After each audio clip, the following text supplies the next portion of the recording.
Dracula by Bram Stoker. Chapter 12. Dr. Seward's Diary.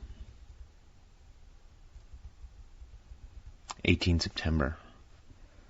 I drove at once to Hillingham and arrived early. Keeping my cab at the gate, I went up the avenue alone. I knocked gently and rang as quietly as possible, for I feared to disturb Lucy or her mother, and hoped to only bring a servant to the door. After a while, finding no response, I knocked and rang again. Still no answer. I cursed the laziness of the servants that they should lie abed at such an hour, for it was now 10 o'clock, and so rang and knocked again, but more impatiently, but still without response. Hitherto I had blamed only the servants, but now a terrible fear began to assail me. Was this desolation but another link in the chain of doom which seemed drawing tight around us? Was it indeed a house of death to which I had come too late? I know that minutes, even seconds of delay, might mean hours of danger to Lucy, if she had had again one of those frightful relapses, and I went round the house to try if I could find by chance an entry anywhere. I could find no means of ingress. Every window and door was fastened and locked, and I returned baffled to the porch. As I did so, I heard the rapid pit-pat of a swiftly driven horse's feet. They stopped at the gate, and a few seconds later I met Van Helsing running up the avenue. When he saw me, he gasped out, "Then it was you, and just arrived. How is she? Are we too late? Did you not get my telegram?" I answered as quickly and coherently as I could that I had only got his telegram early in the morning, and had not a minute in coming here, and that I could not make anyone in the house hear me. He paused and raised his hat as he said solemnly, "Then I fear we are too late. God's will be done." With his usual recuperative energy, he went on, "Come! If there be no way open to get in, we must make one. Time is all in all to us now." We went round to the back of the house, where there was a kitchen window. The professor took a small surgical saw from his case, and handing it to me, pointed to the iron bars which guarded the window. I attacked them at once, and had very soon cut through 3 of them. Then with a long, thin knife we pushed back the fastening of the sashes and opened the window. I helped the professor in and followed him. There was no one in the kitchen or in the servants' rooms, which were close at hand. We tried all the rooms as we went along, and in the dining room, dimly lit by rays of light through the shutters, found 4 servant women lying on the floor. There was no need to think them dead, for their stertorous breathing and the acrid smell of laudanum in the room left no doubt as to their condition. Van Helsing and I looked at each other, and as we moved away, he said, "We can attend to them later." Then we ascended to Lucy's room. For an instant or two we paused at the door to listen, but there was no sound that we could hear. With white faces and trembling hands, we opened the door gently and entered the room. How shall I describe what we saw? On the bed lay 2 women, Lucy and her mother. The latter lay farthest in, and she was covered with a white sheet, the edge of which had been blown back by the draught through the broken window, showing the drawn white face with a look of terror fixed upon it. By her side lay Lucy, with a face white and still more drawn. The flowers which had been round her neck we found upon her mother's bosom, and her throat was bare, showing the 2 little wounds which we had noticed before, but looking horribly white and mangled. Without a word the professor bent over the bed, his head almost touching poor Lucy's breast. Then he gave a quick turn of his head, as of one who listens, and leaping to his feet he cried out to me, "It's not yet too late! Quick, quick, bring the brandy!" I flew downstairs and returned with it, taking care to smell and taste it, lest it too were drugged, like the decanter of sherry which I had found on the table. The maids were still breathing, but more restlessly, and I fancied that the narcotic was wearing off. I did not stay to make sure, but returned to Van Helsing. He rubbed the brandy, as on another occasion, on her lips and gums, and on her wrists and the palms of her hands. He said to me, "I can do this, all that can be at the present. You go wake those maids. Flick them in the face with a wet towel, and flick them hard. Make them get heat and fire and a warm bath. This poor soul is nearly as cold as that beside her. She will need be heated before we can do anything more."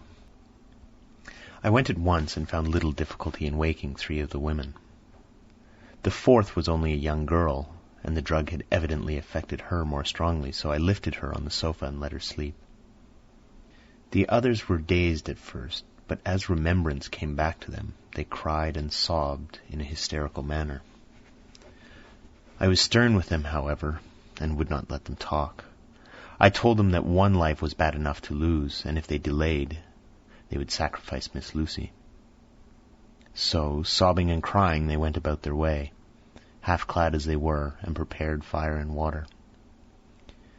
Fortunately, the kitchen and boiler fires were still alive, and there was no lack of hot water. We got a bath and carried Lucy out as she was, and placed her in it.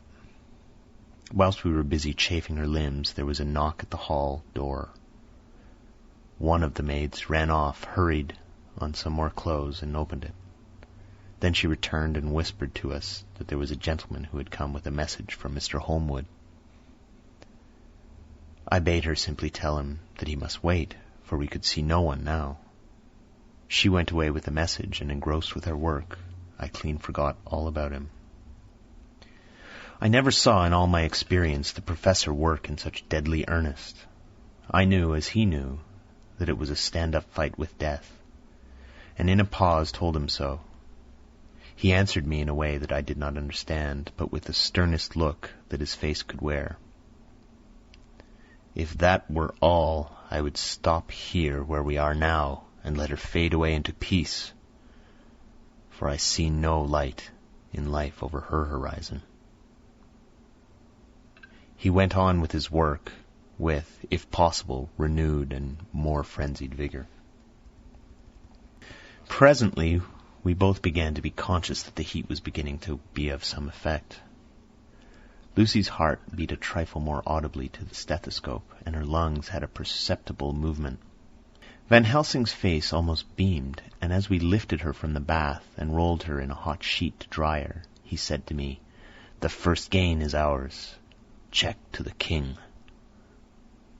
We took Lucy into another room, which had by now been prepared, and laid her in bed and forced a few drops of brandy down her throat.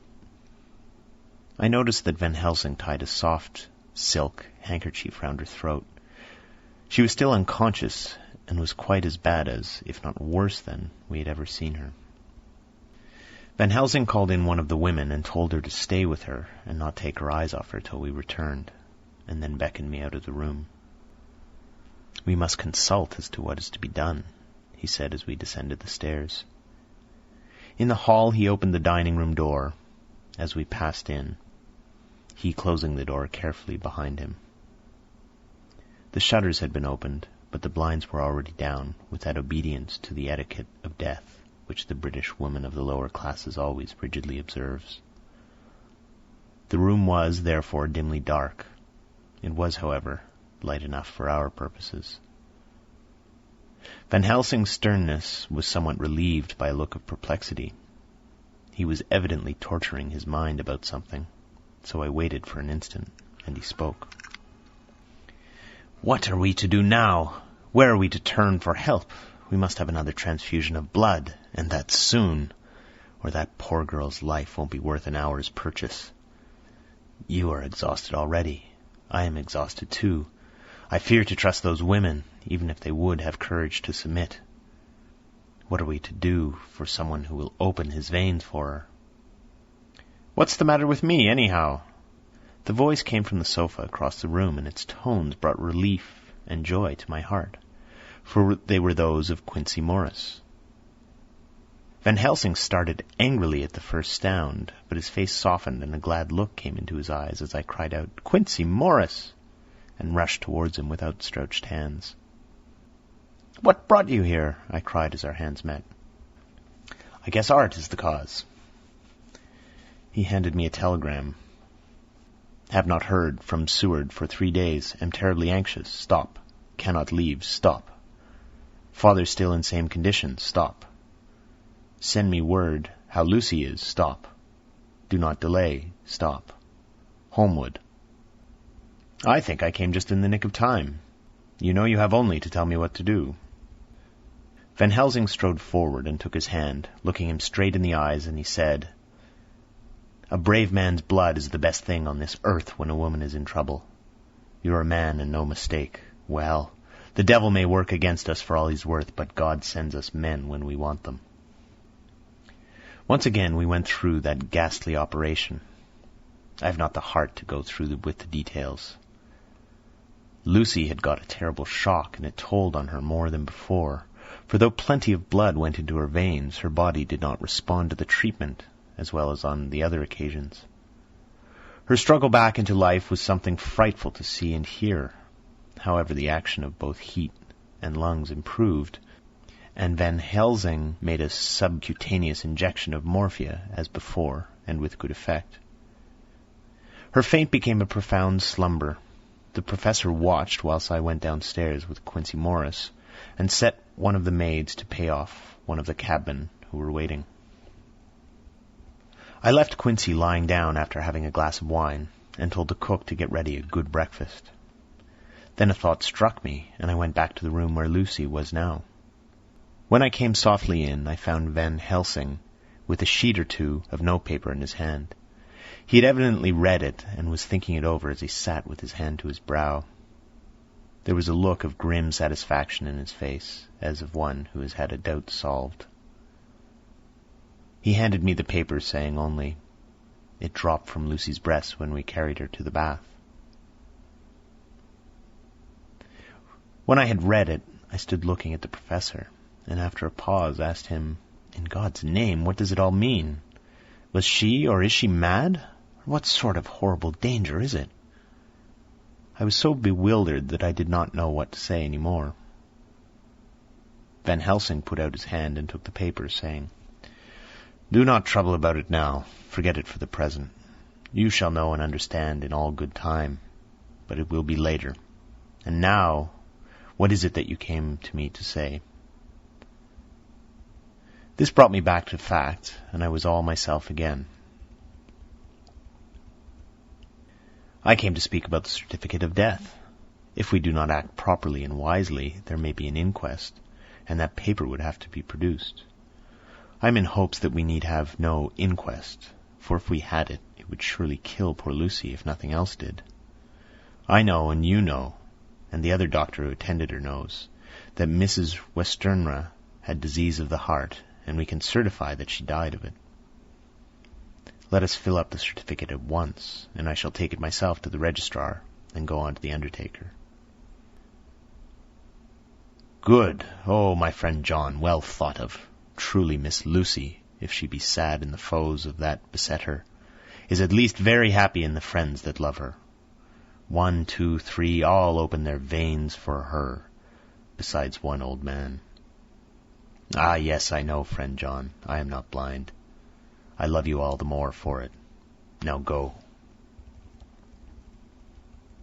In the hall I met Quincy Morris with a telegram from Arthur, telling him that Mrs. Westenra was dead, that Lucy also had been ill, was now going on better, and that Van Helsing and I were with her.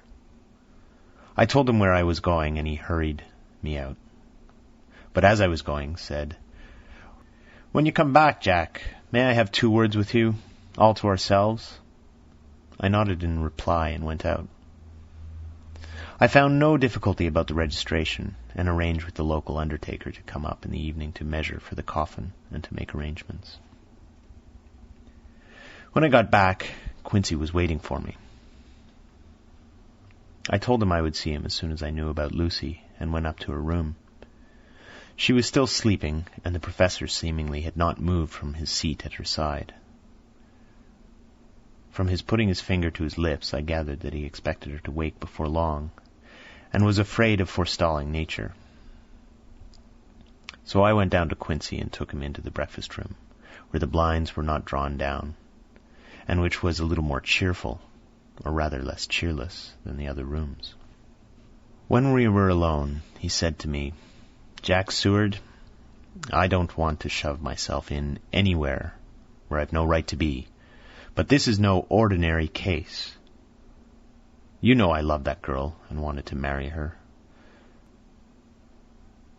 But although that's all past and gone, I can't help feeling anxious about her all the same. What is it that's wrong with her? The Dutchman, and a fine old fellow he is, I can see that, said that time you two came into the room that you must have another transfusion of blood, and that both you and he were exhausted. Now I know well that you medical men speak in camera, and that a man must not expect to know what they consult about in private. But this is no common matter, and whatever it is, I have done my part. Is that not so?" "That is so," I said, and he went on. "I take it that both you and Van Helsing have done already what I did today. Is that not so?" "That's so. And I guess Art was in it, too. When I saw him 4 days ago down at his place, he looked queer. I have not seen anything pulled down so quick since I was on the Pampas, and had a mare that I was fond of go to grass all in the night. One of those big bats that they call vampires had got her in the night, and what with his gorge and the vein left open, there wasn't enough blood in her to let her stand up, and I had to put a bullet through her as she lay. Jack, if you may tell me without betraying confidence, Arthur was the first. Is not that so?" As he spoke, the poor fellow looked terribly anxious. He was in a torture of suspense regarding the woman he loved, and his utter ignorance of the terrible mystery which seemed to surround her intensified his pain. His very heart was bleeding, and it took all the manhood of him, but there was a royal lot of it, too, to keep him from breaking down. I paused before answering, for I felt that I must not betray anything which the professor wished kept secret. But already he knew so much, and guessed so much, that there could be no reason for not answering. So I answered in the same phrase, "That's so." "And how long has this been going on?" "About 10 days. 10 days? Then I guess, Jack Seward, that poor, pretty creature that we all love has put into her veins within that time the blood of 4 strong men. Man alive, her whole body wouldn't hold it." Then coming close to me, he spoke in a fierce half-whisper. "What took it out?" I shook my head. "That," I said, "is the crux. Van Helsing is simply frantic about it, and I'm at my wit's end. I can't even hazard a guess. There's been a series of little circumstances which have thrown out all our calculations as to Lucy being properly watched. But these shall not occur again. Here we stay until all be well, or ill." Quincy held out his hand. "Count me in," he said. "You and the Dutchman will tell me what to do, and I'll do it." When she woke late in the afternoon, Lucy's first movement was to feel in her breast, and to my surprise produced the paper which Van Helsing had given me to read. The careful professor had replaced it where it had come from, lest on waking she should be alarmed. Her eyes then lit on Van Helsing, and on me too, and gladdened. Then she looked round the room, and seeing where she was, shuddered. She gave a loud cry, and put her poor thin hands before her pale face.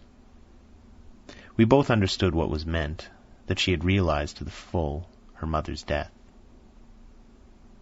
So we tried what we could to comfort her. Doubtless sympathy eased her somewhat, but she was very low in thought and spirit, and wept silently and weakly for a long time. We told her that either or both of us would now remain with her all the time, and that seemed to comfort her.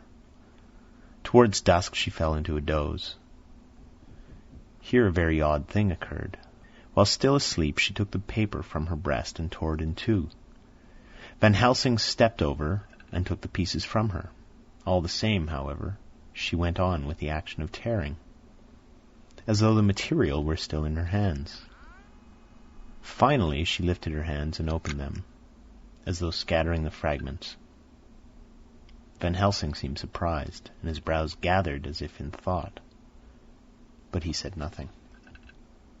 19 September. All last night she slept fitfully, being always afraid to sleep, and something weaker when she woke from it. The professor and I took turns to watch, and we never left her for a moment unattended. Quincey Morris said nothing about his intention, but I knew that all night long he patrolled round and round the house. When the day came, its searching light showed the ravages in poor Lucy's strength. She was hardly able to turn her head, and the little nourishment which she could take seemed to do her no good. At times she slept, and both Van Helsing and I noticed a difference in her, between sleeping and waking. Whilst asleep she looked stronger, although more haggard, and her breathing was softer. Her open mouth showed pale gums drawn back from the teeth, which looked positively longer and sharper than usual. When she woke, the softness of her eyes evidently changed the expression, for she looked her own self, although a dying one. In the afternoon she asked for Arthur, and we telegraphed for him.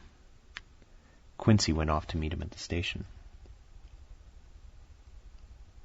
When he arrived, it was nearly 6 o'clock, and the sun was setting full and warm, and the red light streamed in through the window and gave more color to the pale cheeks.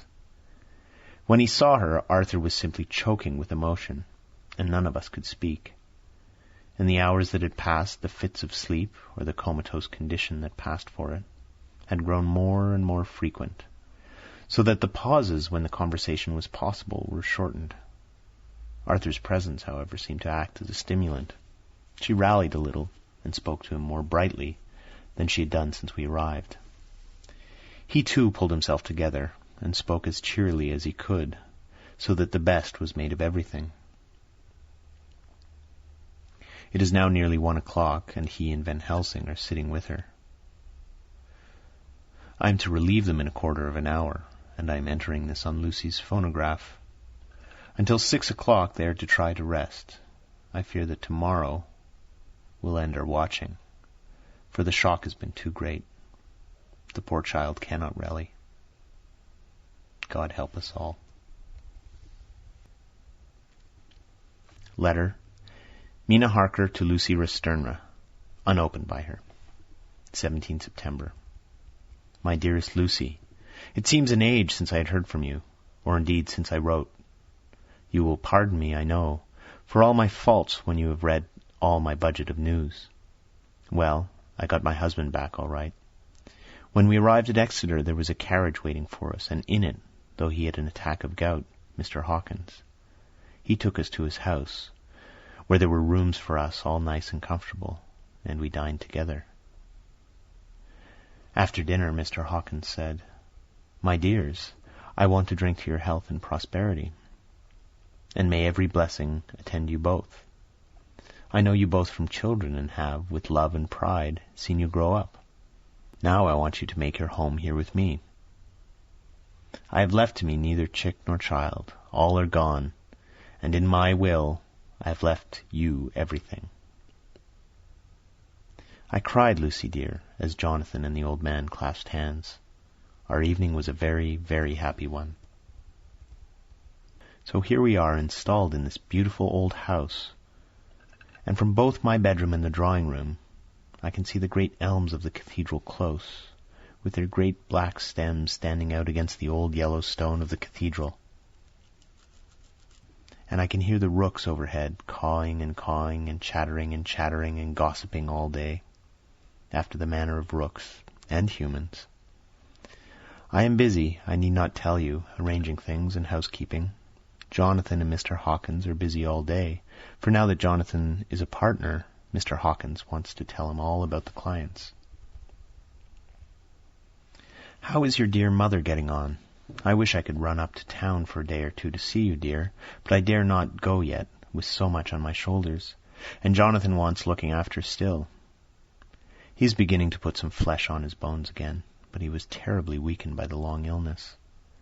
Even now he sometimes starts out of his sleep in a sudden way and awakens all trembling until I can coax him back to his usual placidity.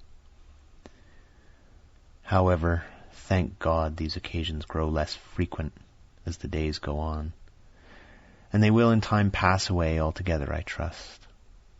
And now I have told you my news, let me ask yours. When are you to be married, and where? And who is to perform the ceremony? And what are you to wear? And is it to be a public or private wedding? Tell me all about it, dear. Tell me about everything. For there's nothing which interests you which will not be dear to me. Jonathan asked me to send his respectful duty, but I do not think that is good enough for the junior partner of the important firm Hawkins and Harker. And so, as you love me, and he loves me, and I love you with all the moods and tenses of the verb, I send you simply his love instead. Goodbye, my dearest Lucy, and blessings on you. Yours, Mina Harker. Report from Patrick Hennessy, M.D., M.R.C., S.L.K., QCPI, etc., etc., to John Seward, M.D., 20 September.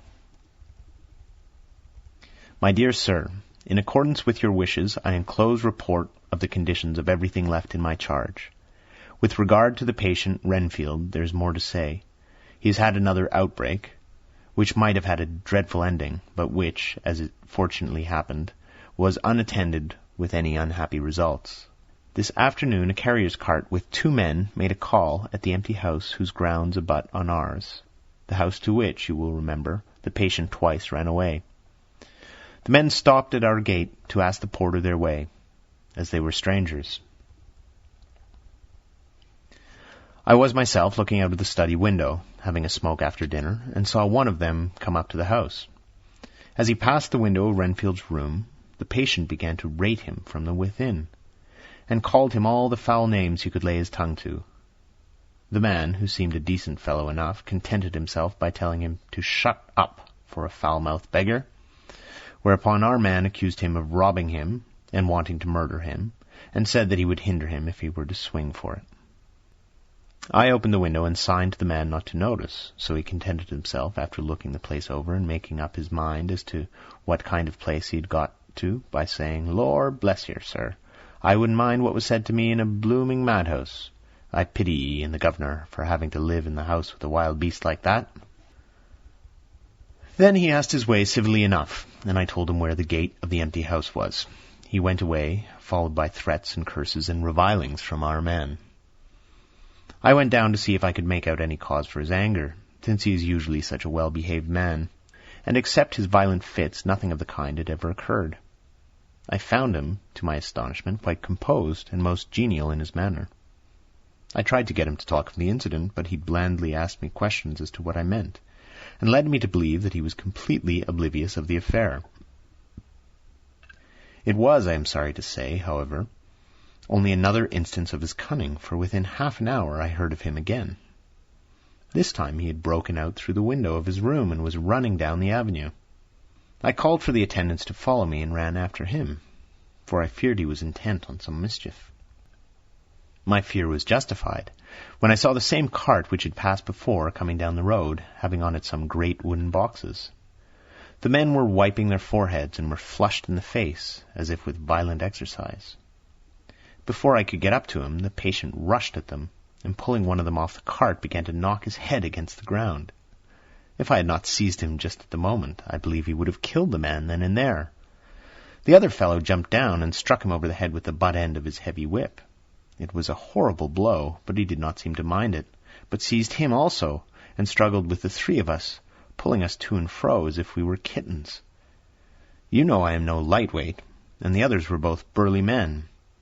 At first he was silent in his fighting, but as we began to master him, and the attendants were putting a strait waistcoat on him, he began to shout, "I'll frustrate them! They shan't rob me! They shan't rob and murder me by inches! I'll fight for my lord and master!" And all sorts of similar incoherent ravings. It was with very considerable difficulty that they got him back to the house and put him in a padded room. One of the attendants, Hardy, had a finger broken. However, I set it all right, and he is going well. The two carriers were at first loud in their threats of actions for damages, and promised to rain down all the penalties of the law on us. Their threats were, however, mingled with some sort of indirect apology for the defeat of the two of them by a feeble madman. They said that if it had not been for the way their strength had been spent in carrying and raising the heavy boxes to the cart, they would have made a short work of him. They gave as another reason for their defeat the extraordinary state of drought to which they had been reduced by the dusty nature of their occupation, and the reprehensible distance from the scene of their labours of any place of public entertainment. I quite understood their drift, and after a stiff glass of strong grog, or rather more of the same, and with each a sovereign in their hand, they made light of the attack and swore that they would encounter a worse madman any day for the pleasure of meeting so bloomin' a good bloke as your correspondent. I took their names and addresses in case they might be needed. They are as follows: Jack Smollett of Dudling's Rent, King George's Road, Great Walworth, and Thomas Snelling, Peter Farley's Row, Guide Court, Bethnal Green. They are both in the employment of Harris & Sons, Moving and Shipment Company, Orange Master's Yard, Soho. I shall report to you any matter of interest occurring here, and shall wire you at once if there is anything of importance. Believe me, dear sir, yours faithfully, Patrick Hennessy. Letter, Mina Harker to Lucy Westenra, unopened by her, 18 September. My dearest Lucy, such a sad blow has befallen us. Mr. Hawkins has died very suddenly. Some may not think it so sad for us, but we had both come to so love him that it really seems as though we had lost a father. I never knew either father or mother, so that the dear old man's death is a real blow to me. Jonathan is greatly distressed. It is not only that he feels sorrow, deep sorrow, for the dear, good man who has befriended him all his life, and now at the end has treated him like his own son and left him a fortune to which people of our modest bringing up, his wealth beyond the dream of avarice. But Jonathan feels it on another account. He says the amount of responsibility which it puts upon him makes him nervous. He begins to doubt himself. I try to cheer him up, but my belief in him helps him to have a belief in himself. But it is here that the grave shock that he experienced tells upon him the most. Oh, it is too hard that a sweet, simple, noble, strong nature such as his, a nature which enabled him by our dear, good friend's aid to rise from clerk to master in a few years, should be so injured that the very essence of his strength is gone. Forgive me, dear, if I worry you with my troubles in the midst of your own happiness, but, Lucy, dear, I must tell someone, for the strain of keeping up a brave and cheerful appearance to Jonathan tires me, and I have no one here that I can confide in. I dread coming up to London, as we must do the day after tomorrow, for poor Mr. Hawkins left in his will that he was to be buried in the grave with his father. As there are no relations at all, Jonathan will have to be chief mourner. I shall try to run over to see you, dearest, if only for a few minutes. Forgive me for troubling you. With all blessings, your loving Mina Harker. Dr. Seward's Diary, 20 September. Only resolution and habit can let me make an entry tonight. I am too miserable, too low-spirited, too sick of the world and all in it, including life itself, that I would not care if I heard this moment the flapping of the wings of the angel of death. And he has been flapping those grim wings to some purpose of late. Lucy's mother and Arthur's father, and now... Let me get on with my work. I duly relieved Van Helsing in his watch over Lucy. We wanted Arthur to go and to rest also, but he refused at first. It was only when I told him that we should want him to help us during the day, and that we must not all break down for want of rest, lest Lucy should suffer, that he agreed to go. Van Helsing was very kind to him. Come, my child, he said, come with me. You are sick and weak, and have had such sorrow and much mental pain, as well as that tax on your strength that we know of. You must not be alone, for to be alone is to be full of fears and alarms. Come to the drawing-room, where there is a big fire, and there are 2 sofas. You shall lie on one, and I on the other, and our sympathy will be comfort to each other, even though we do not speak, even if we sleep." Arthur went off with him, casting back a longing look on Lucy's face, which lay in her pillow, almost whiter than the lawn. She lay quiet and still, and I looked round the room to see that all was as it should be. I could see that the Professor had carried out in this room, as in others, his purpose of using the garlic. The whole of the window sashes reeked with it, and round Lucy's neck, over the silk handkerchief in which Van Helsing made her keep on, was a rough chaplet of the same odorous flowers. Lucy was breathing somewhat stertorously, and her face was at its worst, for the open mouth showed pale gums. Her teeth in the dim, uncertain light seemed longer and sharper than they had been in the morning.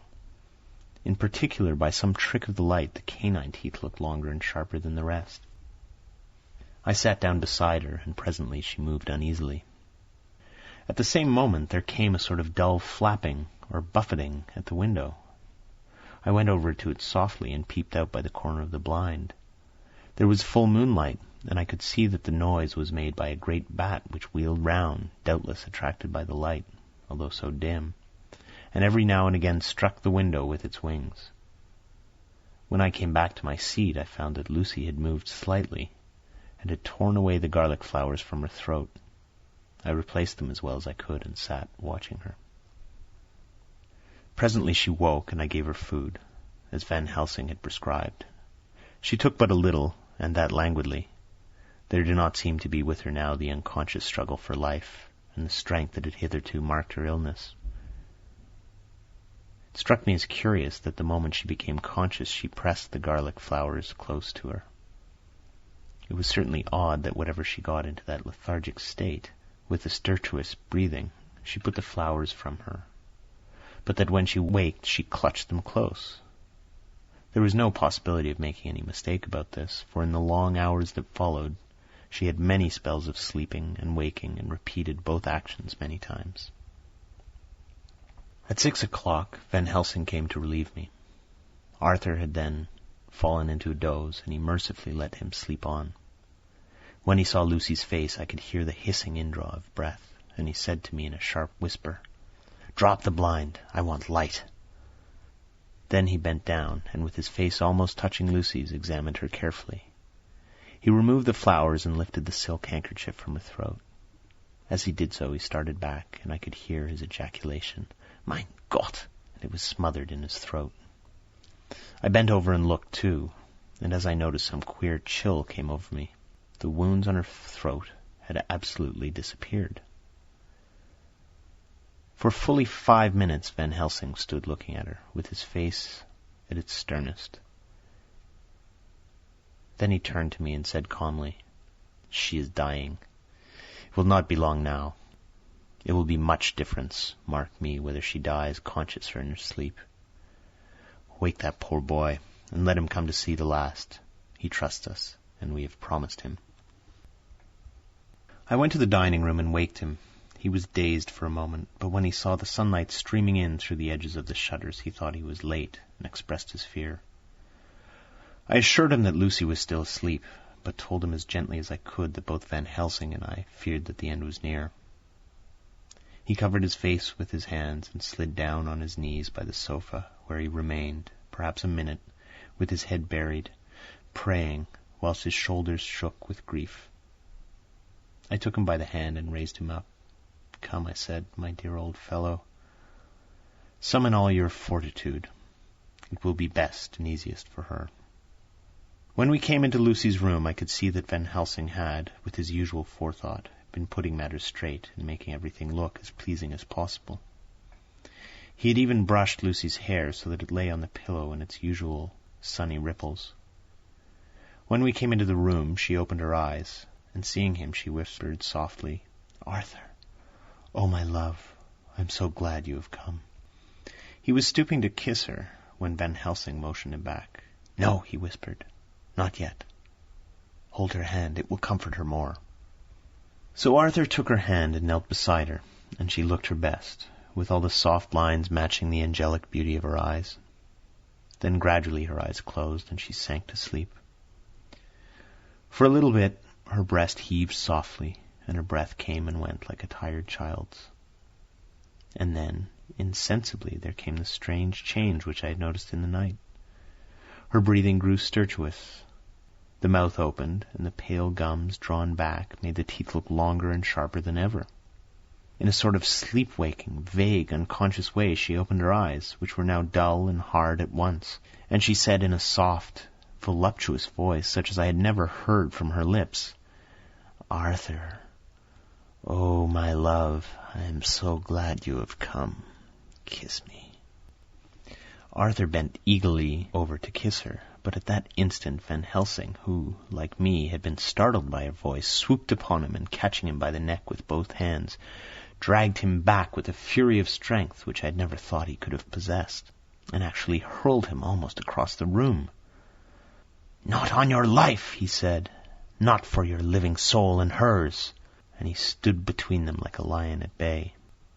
Arthur was so taken aback that he did not for a moment know what to do or say, and before any impulse of violence could seize him, he realized the place and the occasion, and stood silent, waiting.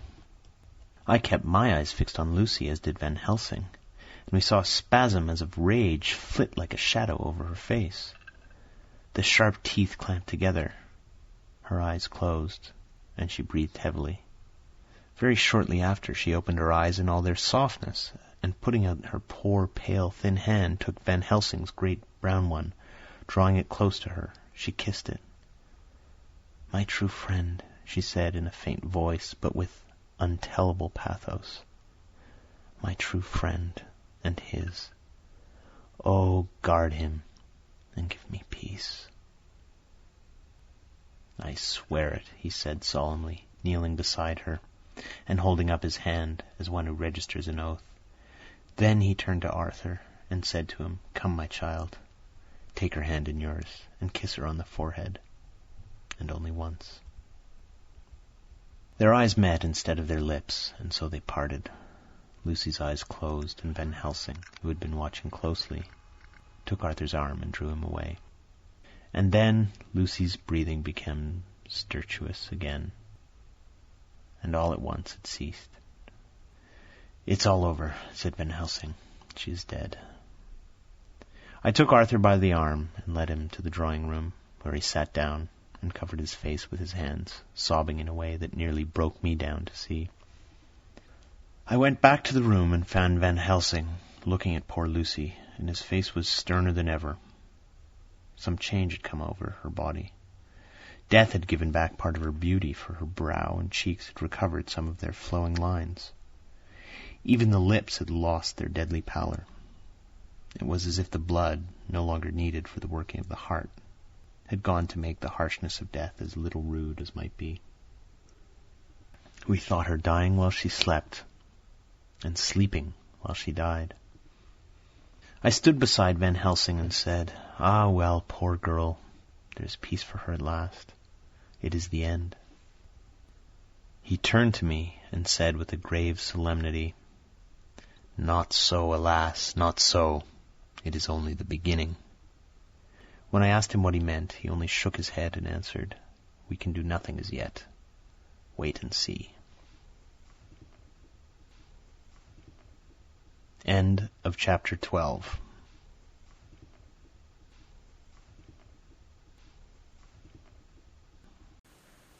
Dracula by Bram Stoker. Chapter 13.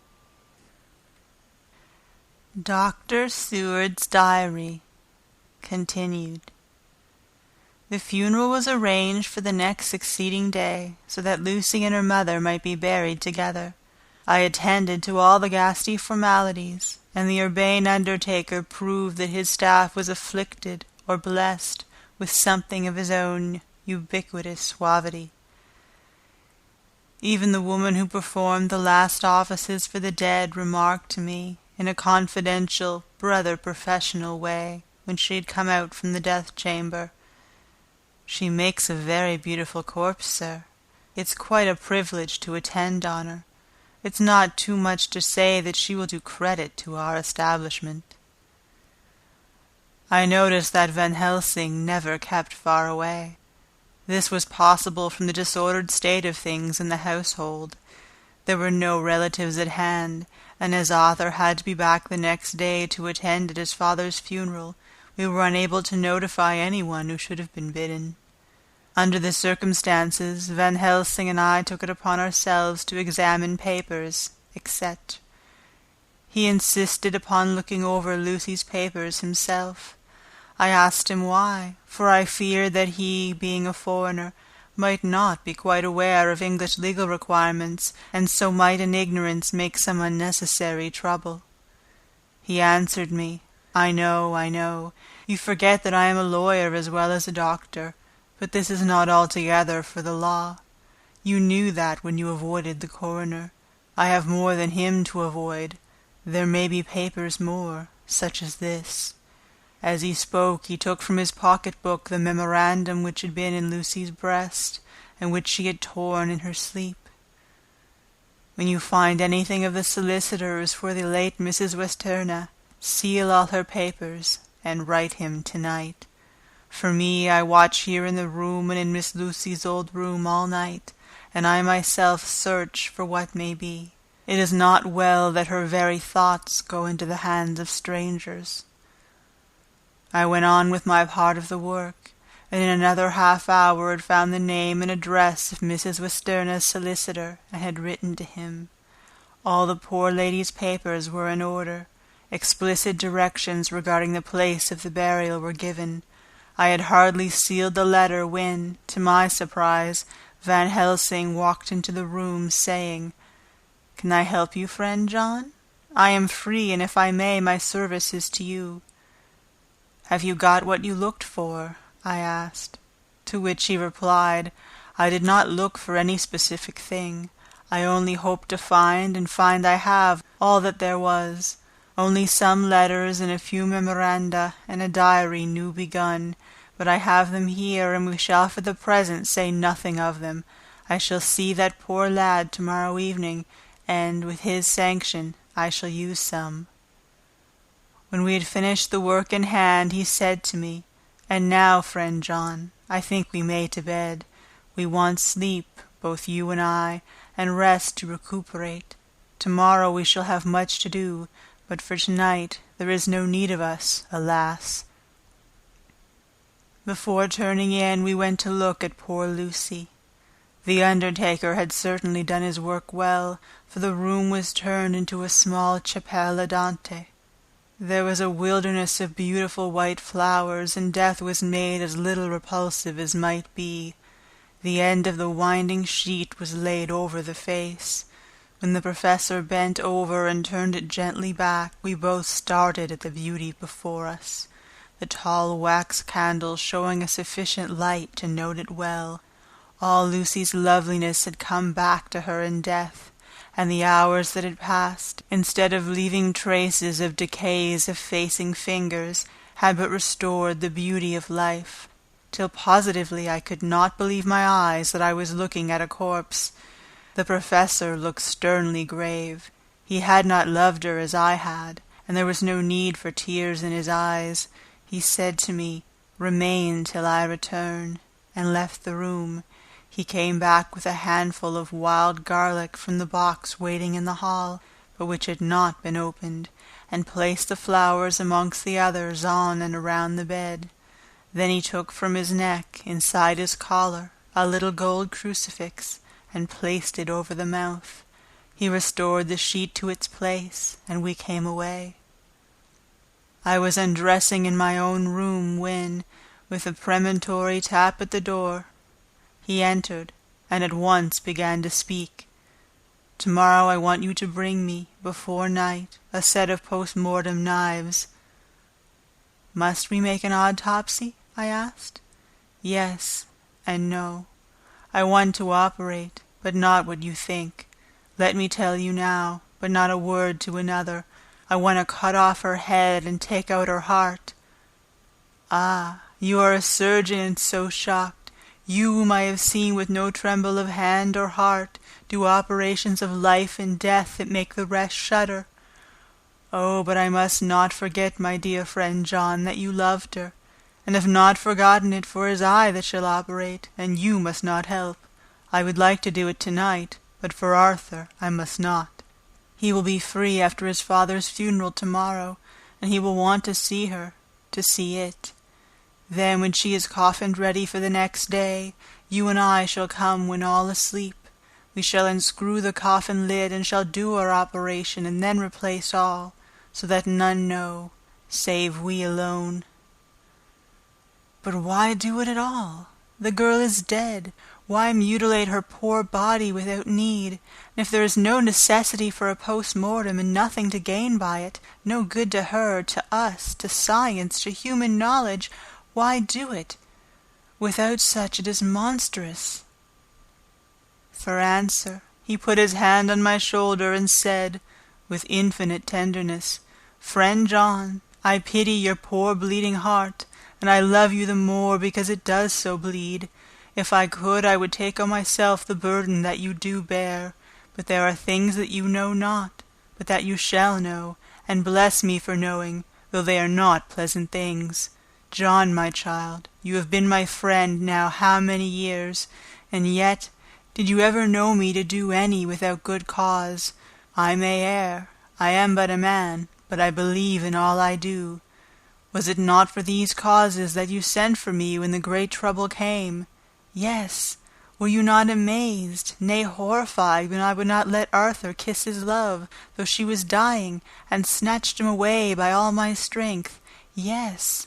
And yet you saw how she thanked me, with her so beautiful dying eyes, her voice, too, so weak, and she kissed my rough old hand and blessed me. Yes. And did you not hear me swear a promise to her, that so she closed her eyes grateful? Yes. Well, I have good reason now for all I want to do. You have for many years, trust me. You have believed me weeks past, when there be things so strange that you might have well doubt. Believe me yet a little, friend John, if you trust me not that I must think what I think, and that is not perhaps well, and if I work as work I shall, no matter trust or no trust, without my friend trust in me, I work with heavy heart, and feel oh so lonely, when I want all help and courage that may be. He paused a moment, and went on solemnly, Friend John, there are strange and terrible days before us. Let us not be two, but one. That so we work to a good end. Will you not have faith in me? I took his hand and promised him. I held my door open as I went away, and watched him go to his room and close the door. As I stood without moving, I saw one of the maids pass silently along the passage. She had her back to me, so did not see me, and go into the room where Lucy lay. The sight touched me. Devotion is so rare, and we are so grateful to those who show it unasked to those we love. Here was a poor girl putting aside the terrors which she naturally had of death, to go watch alone by the bier of the mistress whom she had loved, so that the poor clay might not be lonely till laid to eternal rest. I must have slept long and soundly, for it was broad daylight when Van Helsing waked me by coming into my room. He came over to my bedside and said, "You need not trouble about the knives. We shall not do it." "Why not?" I asked, for his solemnity of the night before had greatly impressed me. "Because," he said sternly, "it is too late, or too early. See!" Here he held up the little golden crucifix. "This was stolen in the night." "How stolen?" I asked in wonder, "since you have it now?" "Because I get it back from the worthless wretch who stole it, from the woman who robbed the dead and the living. Her punishment will surely come, but not through me. She knew not altogether what she did, and thus unknowing she only stole. Now we must wait." He went away on the word, leaving me with a new mystery to think of, a new puzzle to grapple with. The forenoon was a dreary time, but at noon the solicitor came, Mr. Markand, of Holman, Sons, Markand and Litterdale. He was very genial and very appreciative of what we had done, and took off our hands all cares as to details. During lunch he told us that Mrs. Westenra had for some time expected sudden death from her heart, and had put her affairs in absolute order. He informed us that, with the exception of a certain entailed property of Lucy's father, which now, in default of direct issue, went back to a distant branch of the family, the whole estate, real and personal, was left absolutely to Arthur Holmwood. When he had told us so much, he went on. Frankly, we did our best to prevent such a testamentary disposition, and pointed out certain contingencies that might leave her daughter either penniless or not so free as she should be to act regarding a matrimonial alliance. Indeed, we pressed the matter so far that we almost came into collision, for she asked us if we were or were not prepared to carry out her wishes. Of course, we had then no alternative but to accept. We were right in principle, and 99 times out of 100 we should have proved, by the logic of events, the accuracy of our judgment.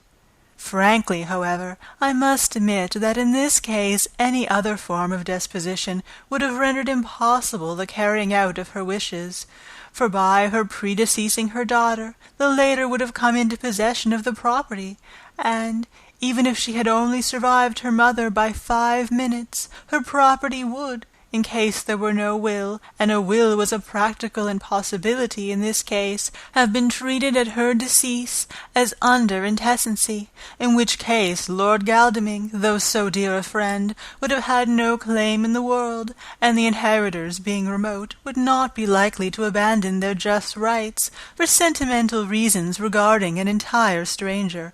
I assure you, my dear sirs, I am rejoiced at the result, perfectly rejoiced." He was a good fellow, but his rejoicing at the one little part, in which he was so officially interested, of so great a tragedy, was an object lesson in the limitations of sympathetic understanding. He did not remain long, but said he would look in later in the day and see Lord Godalming. His coming, however, had been a certain comfort to us, since it assured us that we should not have to dread hostile criticism as to any of our acts. Arthur was expected to arrive at 5 o'clock, so a little before that time we visited the great chamber. It was so in very truth, for now both mother and daughter lay in it. The undertaker, true to his craft, had made the best display he could of his goods, and there was a mortuary air about the place that lowered our spirits at once. Van Helsing ordered the former arrangement to be adhered to, explaining that, as Lord Godalming was coming very soon, it would be less harrowing to his feelings to see all that was left of his fiancée quite alone. The undertaker seemed shocked at his own stupidity, and exerted himself to restore things to the condition in which we left them the night before, so that when Arthur came, such shocks to his feelings as we could avoid were saved. Poor fellow, he looked desperately sad and broken. Even his stalwart manhood seemed to have shrunk somewhat under the strain of his much-tried emotions. He had, I knew, been very genuinely and devotedly attached to his father, and to lose him, and at such a time, was a bitter blow to him. With me he was as warm as ever, and to Van Helsing he was sweetly courteous, but I could not help seeing that there was some constraint with him. The professor noticed it too, and mentioned me to bring him upstairs. I did so, and left him at the door of the room, so I felt he would like to be quite alone with her, but he took my arm and led me in, saying huskily, "You loved her too, old fellow. She told me all about it, and there was no friend had a closer place in her heart than you. I don't know how to thank you for all you have done for her. I can't think yet." Here he suddenly broke down, and threw his arms round my shoulders, and laid his head on my breast, crying, "Oh, Jack, Jack, what shall I do? The whole of life seems gone from me all at once, and there is nothing in the wide world for me to live for." I comforted him as well as I could. In such cases men do not need much expression. A grip of the hand, the tightening of an arm over the shoulder, a sob in unison, are expressions of sympathy dear to a man's heart. I stood still and silent till his sobs died away, and then I said softly to him, "Come and look at her." Together we moved over to the bed, and I lifted the lawn from her face. God, how beautiful she was! Every hour seemed to be enhancing her loveliness. It frightened and amazed me somewhat. And as for Arthur, he fell to trembling, and finally was shaken with doubt as with an ague. At last, after a long pause, he said to me in a faint whisper, "Jack, is she really dead?" I assured him sadly that it was so, and went on to suggest, for I felt that such a horrible doubt should not have life for a moment longer than I could help, that it often happened that after death faces become softened and even resolved into their youthful beauty, that this was especially so when death had been preceded by any acute or prolonged suffering. I seemed to quite do away with any doubt, and after kneeling beside the couch for a while and looking at her lovingly and long, he turned aside. I told him that this must be good-bye, as the coffin had to be prepared, so he went back and took her dead hand in his and kissed it, and bent over and kissed her forehead. He came away, fondly looking back over his shoulder at her as he came. I left him in the drawing-room, and told Van Helsing that he had said good-bye, so the latter went to the kitchen to tell the undertaker's men to proceed with the preparations and to screw up the coffin.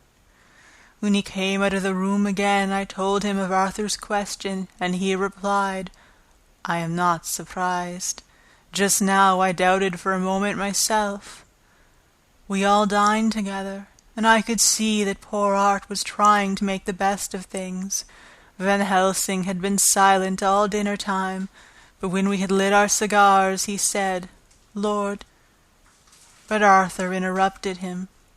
"No, no, not that, for God's sake, not yet at any rate. Forgive me, sir. I did not mean to speak offensively. It is only because my loss is so recent." The professor answered very sweetly, "I only used that name because I was in doubt.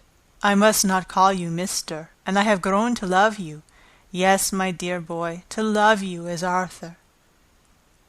Arthur held out his hand and took the old man's warmly. "Call me what you will," he said. "I hope I may always have the title of a friend. And let me say that I am at a loss for words to thank you for your goodness to my poor dear." He paused a moment and went on. "I know that she understood your goodness even better than I do, and if I was rude or in any way wanting at the time you acted so, you remember—" The professor nodded. "You must forgive me." He answered with a grave kindness, "I know it was hard for you to quite trust me then, for to trust such violence needs to understand, and I take it that you do not, that you cannot, trust me now, for you do not yet understand, and there may be more times when I shall want you to trust when you cannot, and may not, and must not yet understand. But the time will come when your trust shall be whole and complete in me, and when you shall understand as though the sunlight himself shone through. Then you shall bless me from the first to last for your own sake, and for the sake of others, and for her dear sake to whom I swore to protect." "And indeed, sir," said Arthur warmly, "I shall in all ways trust you. I know and believe you have a very noble heart, and you are Jack's friend, and you were hers. You shall do what you like."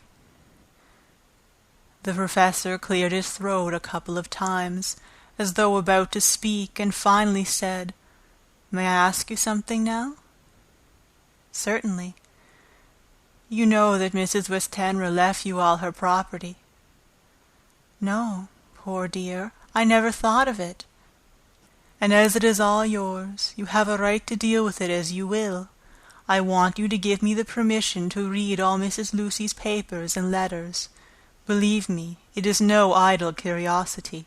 I have a motive of which, be sure, she would have approved. I have them all here. I took them before we knew that all was yours, so that no strange hand might touch them, no strange eye look through words into her soul. I shall keep them, if I may.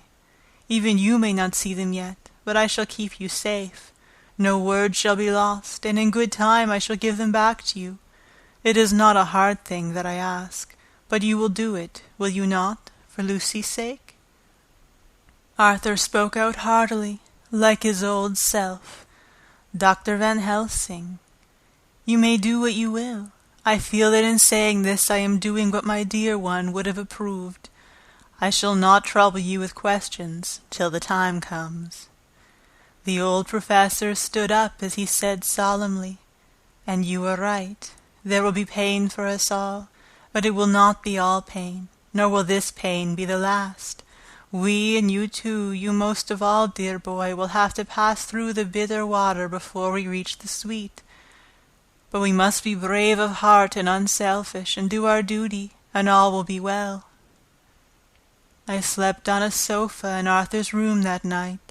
Van Helsing did not go to bed at all. He went to and fro as if patrolling the house, and was never out of sight of the room where Lucy lay in her coffin, strewn with the wild garlic flowers, which sent through the order of lily and rose a heavy, overpowering smell into the night.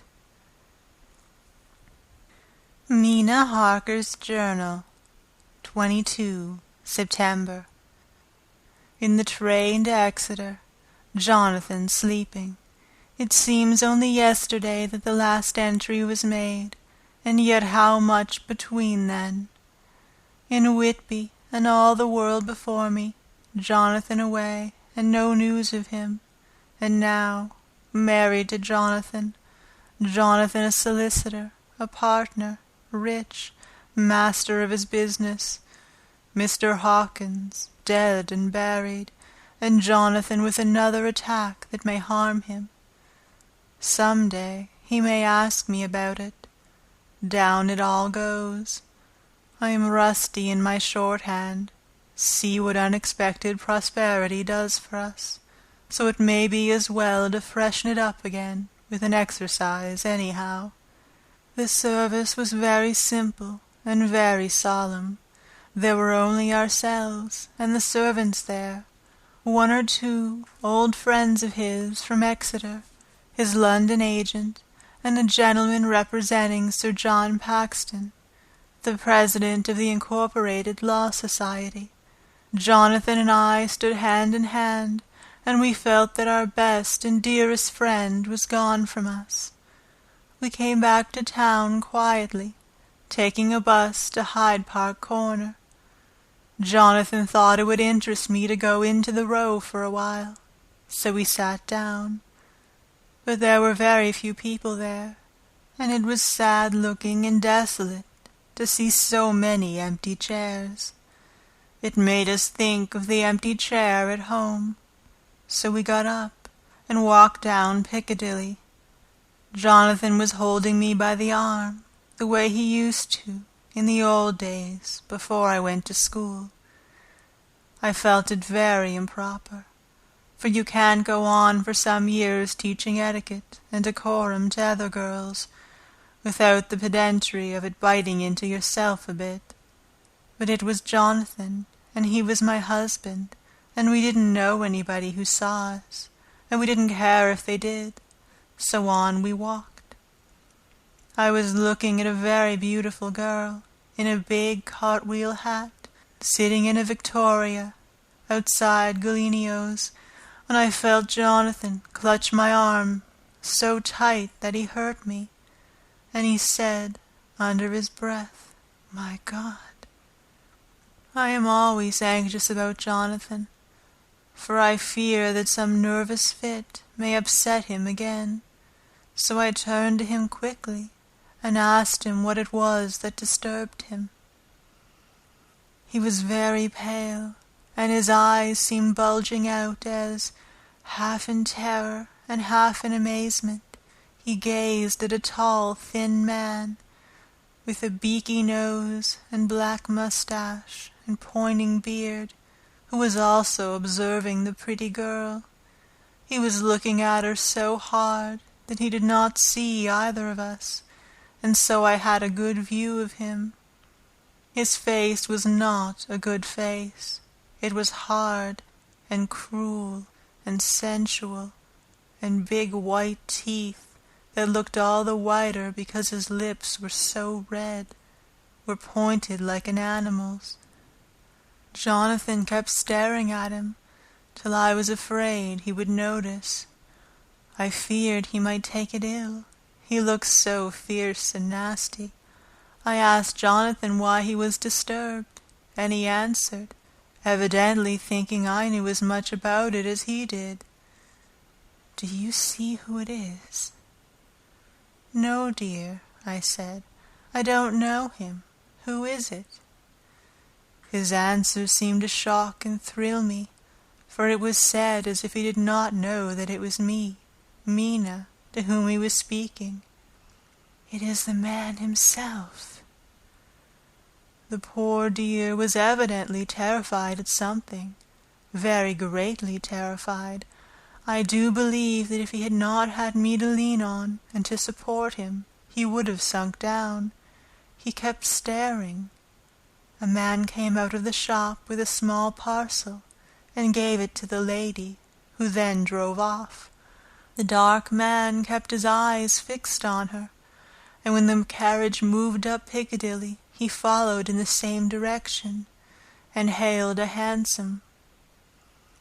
Jonathan kept looking after him and said, as if to himself, "I believe it is the Count, but he is grown young. My God, if this be so!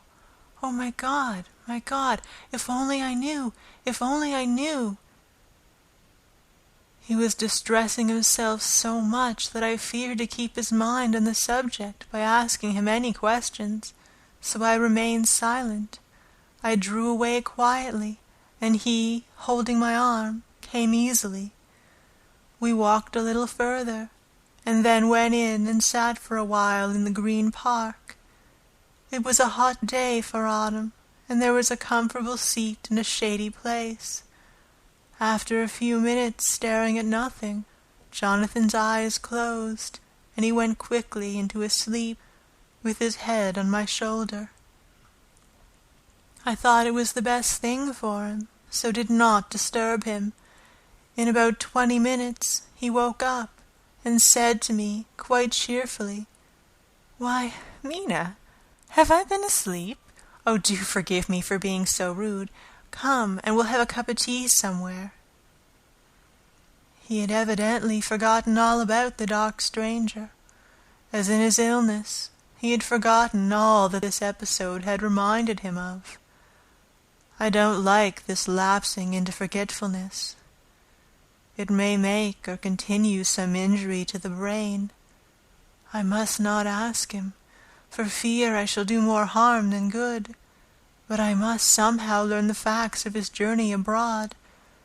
The time has come, I fear, when I must open the parcel and know what is written.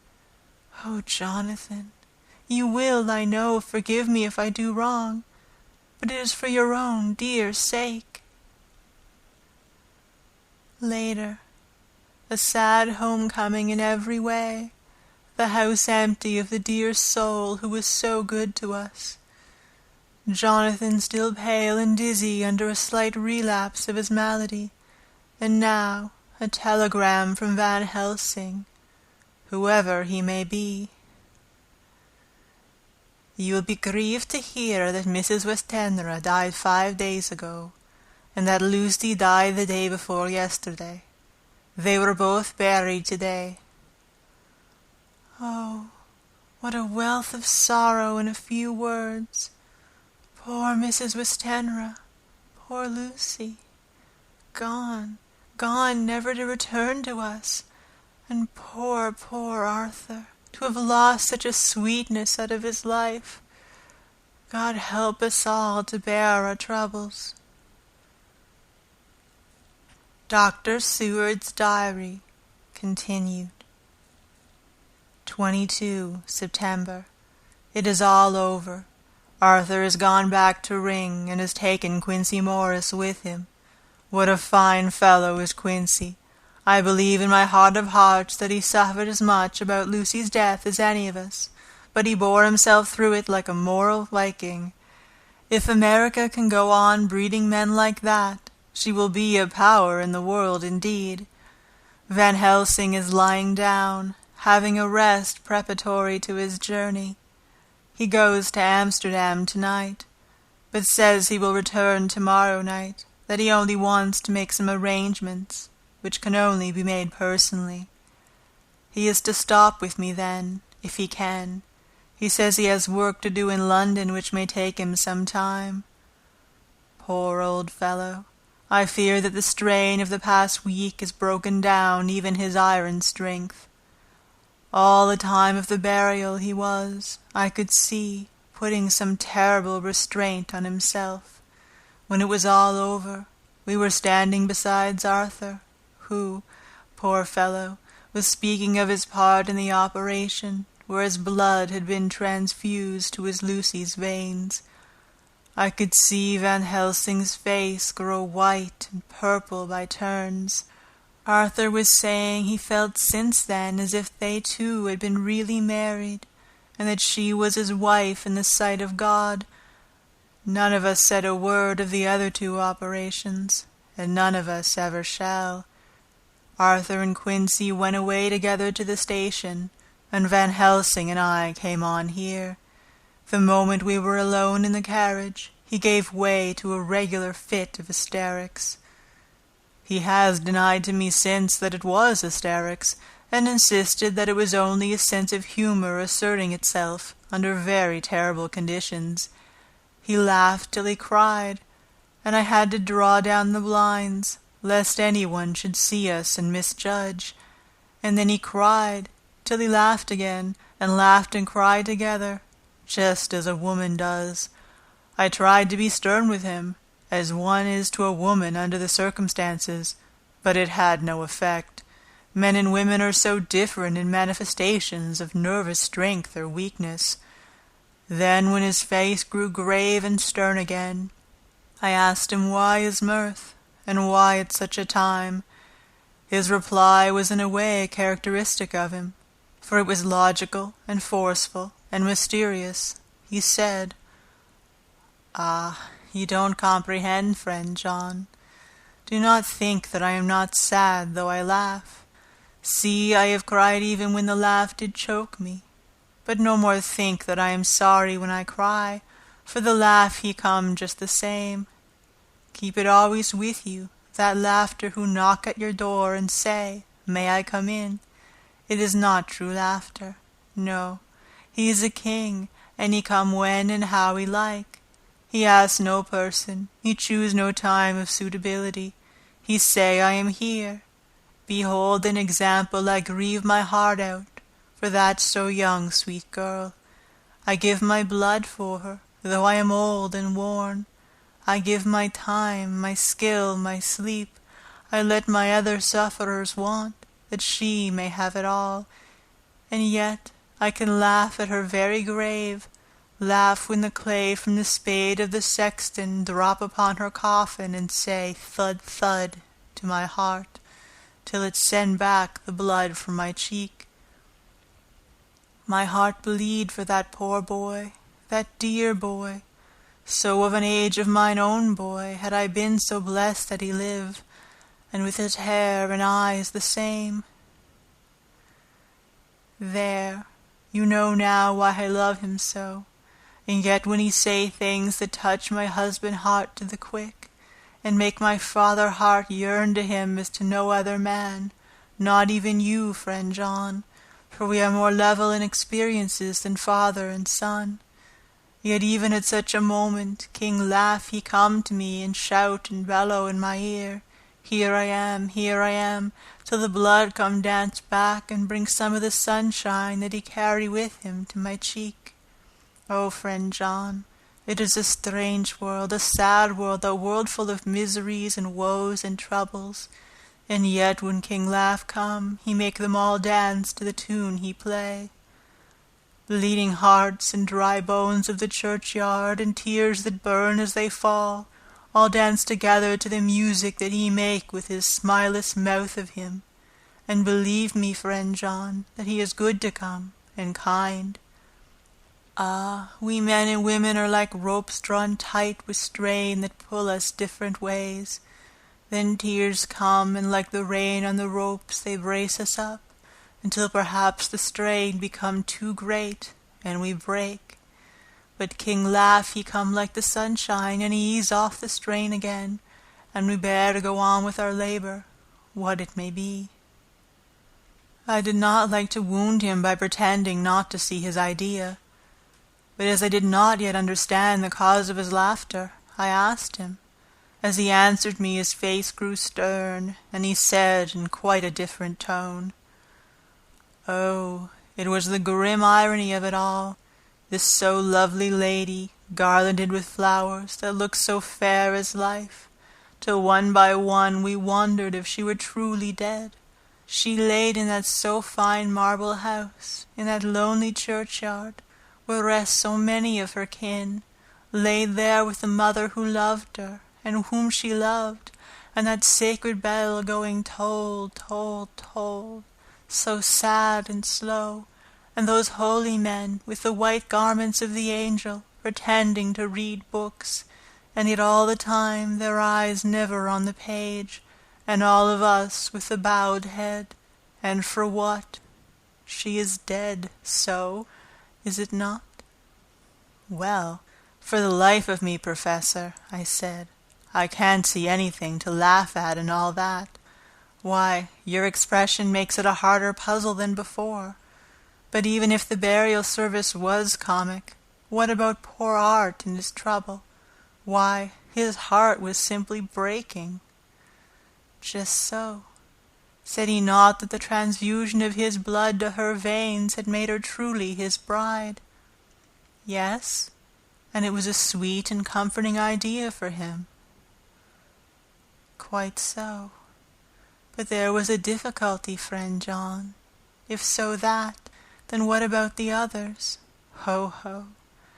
Then this so sweet maid is a polyandrist, and me, with my poor wife dead to me, but alive by church's law, though no wits, all gone, even I, who am faithful husband to his now no wife, am bigamist." "I don't see where the joke comes in there, either," I said, and I did not feel particularly pleased with him for saying such things. He laid his hand on my arm and said, "Friend John, forgive me if I pain. I showed not my feelings to others when it would wound, but only to you, my old friend, whom I can trust. If you could have looked into my heart, then when I want to laugh, if you could have done so when the laugh arrived, if you could do so now, when King Laugh have packed up his crown and all that is to him, for he go far, far from me, and for a long, long time, maybe you would, perhaps, pity me the most of all." I was touched by the tenderness of his tone, and asked why. "Because I know." And now we are all scattered, and for many a long day loneliness will sit over our roofs with brooding wings. Lucy lies in the tomb of her kin, a lordly death-house in a lonely churchyard, away from teeming London, where the air is fresh, and the sun rises over Hampstead Hill, and where wildflowers grow of their own accord. So I can finish this diary, and God only knows if I shall ever begin another. If I do, or if I even open this again, it will be to deal with different people and different themes, for here at the end, where the romance of my life is told, ere I go back to take up the thread of my life work, I say sadly and without hope, Fini. The Westminster Gazette, 25 September, a Hampstead mystery. The neighborhood of Hampstead is just at present exercised with a series of events which seem to run on lines parallel to those of what was known to the writers of headlines as the Kensington Horror, or the Stabbing Woman, or the Woman in Black. During the past 2 or 3 days, several cases have occurred of young children straying from home or neglecting to return from their playing on the heath. In all these cases, the children were too young to give any properly intelligible account of themselves, but the consensus of their excuses is that they had been with a bloofer lady. It has always been late in the evening when they have been missed, and on 2 occasions the children had not been found until early in the following morning. It is generally supposed in the neighborhood that, as the first child missed gave his reason for being away that a bloofer lady had asked him to come for a walk, the others had picked up the phrase and used it as occasion served. This is the more natural as the favorite game of the little ones at present is luring each other away by wiles. A correspondent writes us that to see some of the tiny tots pretending to be the bloofer lady is supremely funny. Some of our characterists might, he says, take a lesson in the irony of grotesque by comparing the reality and the picture. It is only in accordance with general principles of human nature that the bloofer lady should be the popular role at these al fresco performances. Our correspondent naively says that even Ellen Terry could not be so winningly attractive as some of these grubby-faced little children pretend, and even imagine themselves to be. There is, however, possibly a serious side to the question, for some of the children, indeed all who have been missed at night, have been slightly torn or wounded in the throat. The wounds seem such as might be made by a rat or a small dog, and although of not much importance individually, would tend to show that whatever animal inflicts them has a system or method of its own. The police of the division have been instructed to keep a sharp lookout for straying children, especially when very young, in and around Hampstead Heath, and for any stray dog which may be about. The Westminster Gazette, 25 September, Extra Special, The Hampstead Horror, Another Child Injured, The Bloofer Lady. We have just received intelligence that another child missed last night was only discovered late in the morning under a furze bush at the Shooter's Hill side of Hampstead Heath, which is perhaps less frequented than the other parts. It has the same tiny wound in the throat as has been noticed in other cases. It was terribly weak, and looked quite emaciated. It too, when partially restored, had the common story to tell of being lured away by the bloofer lady. End of chapter 13. Recorded by Marlo Diane. April 21st to 26, 2006. Pisgah West, Prince Edward Island. Dracula by Bram Stoker. Chapter 14. Mina Harker's Journal. 23 September. Jonathan is better after a bad night. I am so glad that he has plenty of work to do, for that keeps his mind off the terrible things, and oh, I am rejoiced that he is not now weighed down with the responsibility of his new position. I knew he would be true to himself, and now how proud I am to see my Jonathan rising to the height of his advancement, and keeping pace in all ways with the duties that come upon him. He will be away all day till late, for he said he could not lunch at home. My household work is done, so I shall take his foreign journal and lock myself up in my room and read it. 24 September. I hadn't the heart to write last night. That terrible record of Jonathan's upset me so. Poor dear. How he must have suffered, whether it be true or only imagination. I wonder if there is any truth in it at all. Did he get his brain fever and then write all those terrible things, or had he some cause for it all? I suppose I shall never know, for I dare not open the subject to him. And yet, that man we saw yesterday, he seemed quite certain of him. Poor fellow. I suppose it was a funeral upset him and sent his mind back on some train of thought. He believes it all himself. I remember how on our wedding day he said, "Unless some solemn duty come upon me to go back to the bitter hours, asleep or awake, mad or sane." There seems to be through it all some thread of continuity. That fearful Count was coming to London. If it should be, and he came to London, with its teeming millions, there may be a solemn duty, and if it come, we must not shrink from it. I shall be prepared. I shall get my typewriter this very hour and begin transcribing. Then we shall be ready for other eyes, if required. And if it be wanted then, perhaps, if I am ready, poor Jonathan may not be upset, for I can speak for him, and never let him be troubled or worried with it at all. If ever Jonathan quite gets over the nervousness, he may want to tell me of it all, and I can ask him questions and find out things, and see how I may comfort him. Letter, Van Helsing to Mrs. Harker, 24 September, Confidence. Dear Madam, I pray you to pardon my writing, in that I am so far friend as that I sent you sad news of Miss Lucy Westenra's death.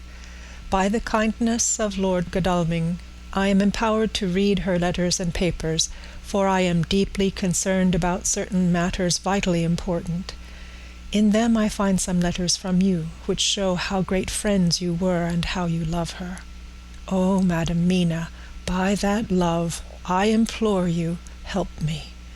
It is for others' good that I ask, to redress great wrong, and to lift much trouble and terrible troubles, that may be more great than you can know.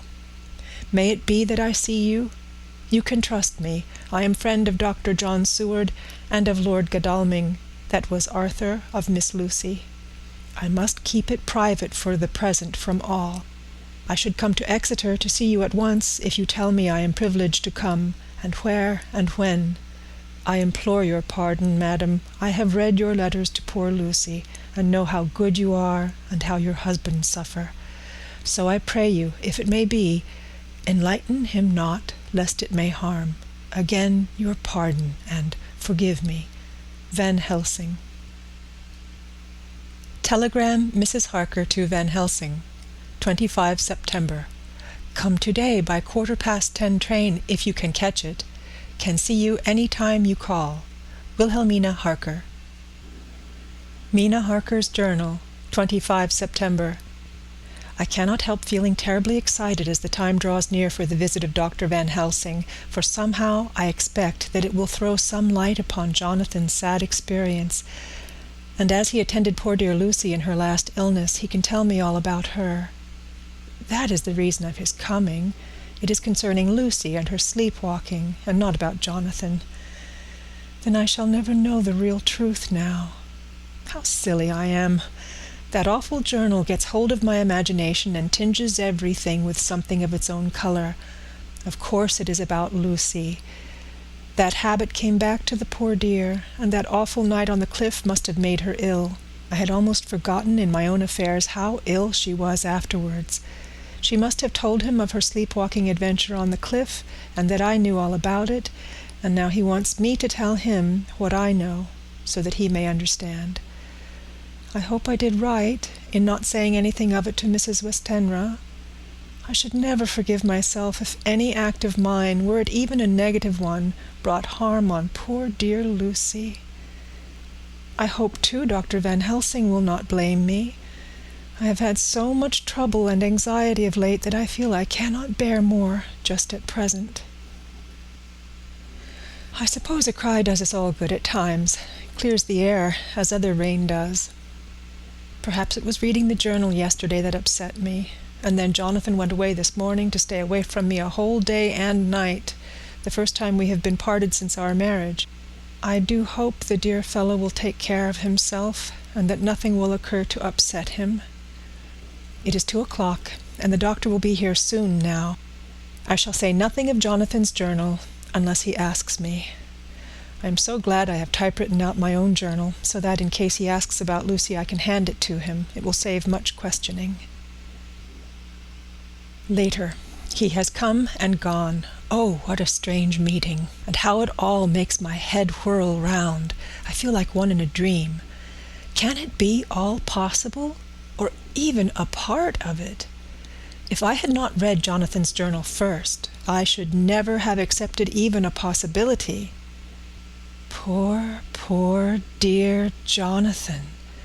How he must have suffered. Please the good God, all this may not upset him again. I shall try to save him from it.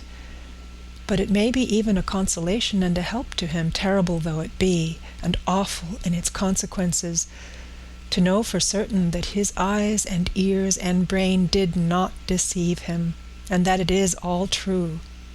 It may be that it is the doubt which haunts him, and that when the doubt is removed, no matter which, waking or dreaming, may prove the truth, he will be more satisfied and better able to bear the shock. Dr. Van Helsing must be a good man as well as a clever one if he is Arthur's friend and Dr. Seward's, and if they brought him all the way from Holland to look after Lucy. I feel from having seen him that he is good and kind and of a noble nature.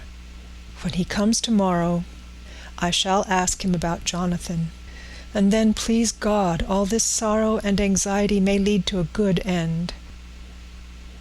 I used to think I would like to practice interviewing. Jonathan's friend on the Exeter News told him that memory is everything in such work, that you must be able to put down exactly almost every word spoken, even if you had to refine some of it afterwards. Here was a rare interview. I shall try to record it verbatim. It was 2:30 when the knock came. I took my courage à deux mains and waited. In a few minutes Mary opened the door and announced, "Dr. Van Helsing." I rose and bowed, and he came towards me, a man of medium weight, strongly built, with his shoulders set back over a broad, deep chest and a neck well balanced on the trunk, as the head is on the neck. The poise of the head strikes me at once as indicative of thought and power. The head is noble, well-sized, broad, and large behind the ears. The face, clean-shaven, shows a hard, square chin, a large, resolute, mobile mouth, a good-sized nose, rather straight, but with quick, sensitive nostrils that seem to broaden as the big, bushy brows come down and the mouth tightens. The forehead is broad and fine, rising at first almost straight and then sloping back over two bumps or ridges wide apart. Such a forehead that the reddish hair cannot possibly tumble over it, but falls naturally back and to the sides. Big dark blue eyes were set widely apart and are quick and tender or stern with the man's moods. He said to me, "Mrs. Harker, is it not?" I bowed assent. "That was Miss Mina Murray?" Again I assented. "It is Mina Murray that I came to see, that was friend of that poor dear child Lucy Westenra. Madam Mina, it is on account of the dead that I come." "Sir," I said, "you could have no better claim on me than that you were a friend and helper of Lucy Westenra." And I held out my hand. He took it and said tenderly, "Oh, Madam Mina, I knew that the friend of that poor little girl must be good, but I had yet to learn." He finished his speech with a courtly bow. I asked him what it was that he wanted to see me about, so he at once began. "I have read your letters to Miss Lucy. Forgive me, but I had to begin to inquire somewhere, and there was none to ask. I know that you were with her at Whitby. She sometimes kept a diary. You need not look surprised, Madam Mina. It was begun after you had left, and was an imitation of you, and in that diary she traces by inference certain things to a sleepwalking in which she puts down that you saved her. In great perplexity then I come to you, and ask you, out of your so much kindness, to tell me all of it that you can remember. I can tell you, I think, Dr. Van Helsing, all about it. Ah, then you have good memory for facts, for details? It is not always so with young ladies. No, doctor, but I wrote it all down at the time. I can show it to you, if you like. Oh, Madam Mina, I will be grateful. You will do me much favor. I could not resist the temptation of mystifying him a bit. I suppose it is some taste of the original apple that remains still in our mouths. So I handed him the shorthand diary. He took it with a grateful bow and said, "May I read it?" "If you wish," I answered as demurely as I could. He opened it, and for an instant his face fell. Then he stood up and bowed. "Oh, you so clever woman," he said. "I knew long that Mr. Jonathan was a man of much thankfulness, but see, his wife have all the good things. And will you not so much honor me, and so help me, as to read it for me? Alas, I know not the shorthand." By this time my little joke was over, and I was almost ashamed, so I took the typewritten copy from my work-basket and handed it to him. "Forgive me," I said. "I could not help it, but I had been thinking that it was of dear Lucy that you wished to ask, and so that you might not have time to wait, not on my account, but because I know your time must be precious, I have written it out on the typewriter for you." He took it, and his eyes glistened. "You are so good," he said. "And may I read it now? I may want to ask you some things when I have read." "By all means," I said. "Read it over whilst I order lunch, and then you can ask me questions whilst we eat." He bowed and settled himself in a chair with his back to the light, and became so absorbed in the papers, whilst I went to see after lunch, chiefly in order that he might not be disturbed. When I came back, I found him walking hurriedly up and down the room, his face all ablaze with excitement. He rushed up to me and took me by both hands. "Oh, Madam Mina," he said, "how can I say what I owe you? This paper is as sunshine. It opens the gate to me. I am dazed, I am dazzled with so much light, and yet clouds roll in behind the light every time. But that you cannot comprehend. Oh, but I am grateful to you, you so clever woman. Madam," he said this very solemnly, "if ever Abraham Van Helsing can do anything for you or yours, I trust you will let me know. It will be pleasure and delight if I may serve you as a friend, But all I have ever learned, all I can ever do, shall be for you and those you love. There are darknesses in life, and there are lights. You are one of the lights. You will have a happy life and a good life, and your husband will be blessed in you. But, doctor, you praise me too much. You do not know me." "Not know you, I, who am old, and who have studied all my life men and women. I, who have made my specialty the brain and all that belongs to him, and all that follow from him. And I have read your diary that you have so goodly written for me, and which breathes out truth in every line. I, who have read your so sweet letter to poor Lucy, of your marriage and your trust, not know you. Oh, Madam Mina, good women tell all their lives, and by day and by hour and by minute, such things that angels can read. And we men who wish to know have in us something of angels' eyes. Your husband is noble nature, and you are noble too, for you trust. And trust cannot be where there is mean nature. And your husband? Tell me of him. Is he quite well? Is all that fever gone? And is he strong and hearty?" I saw here an opening to ask him about Jonathan, so I said, "He was almost recovered, but he has been greatly upset by Mr. Hawkins's death." He interrupted, "Oh, yes, I know. I have read your last 2 letters." I went on, "I suppose this upset him, for when we were in town on Thursday last, he had a sort of shock." "A shock? And after brain fever so soon? That is not good. What kind of shock was it?" "He thought he saw someone who recalled something terrible, something which led to his brain fever. and here the whole thing seemed to overwhelm me in a rush. The pity for Jonathan, the horror which he experienced, the whole fearful mystery of his diary, and the fear that has been brooding over me ever since, all came in a tumult. I suppose I was hysterical, for I threw myself on my knees and held up my hands to him and implored him to make my husband well again. He took my hands and raised me up and made me sit on the sofa and sat by me. He held my hand in his and said to me with, oh, such infinite sweetness, "My life is a barren and lonely one, so full of work that I have not had much time for friendships. But since I have been summoned to here by my friend John Seward, I have known so many good people and seen such nobility that I feel more than ever, and it has grown with my advancing years, the loneliness of my life. Believe me, then, that I come here full of respect for you, and you have given me hope, not in what I am seeking of, but that there are good women still left to make life happy, good women whose lives and whose truths may make good lesson for the children that are to be. I am glad that I may be of some use to you. For if your husband suffer, he suffer within the range of my study and experience. I promise you that I will gladly do all for him that I can, all to make his life strong and manly, and your life a happy one. Now you must eat. You are overwrought and perhaps over-anxious.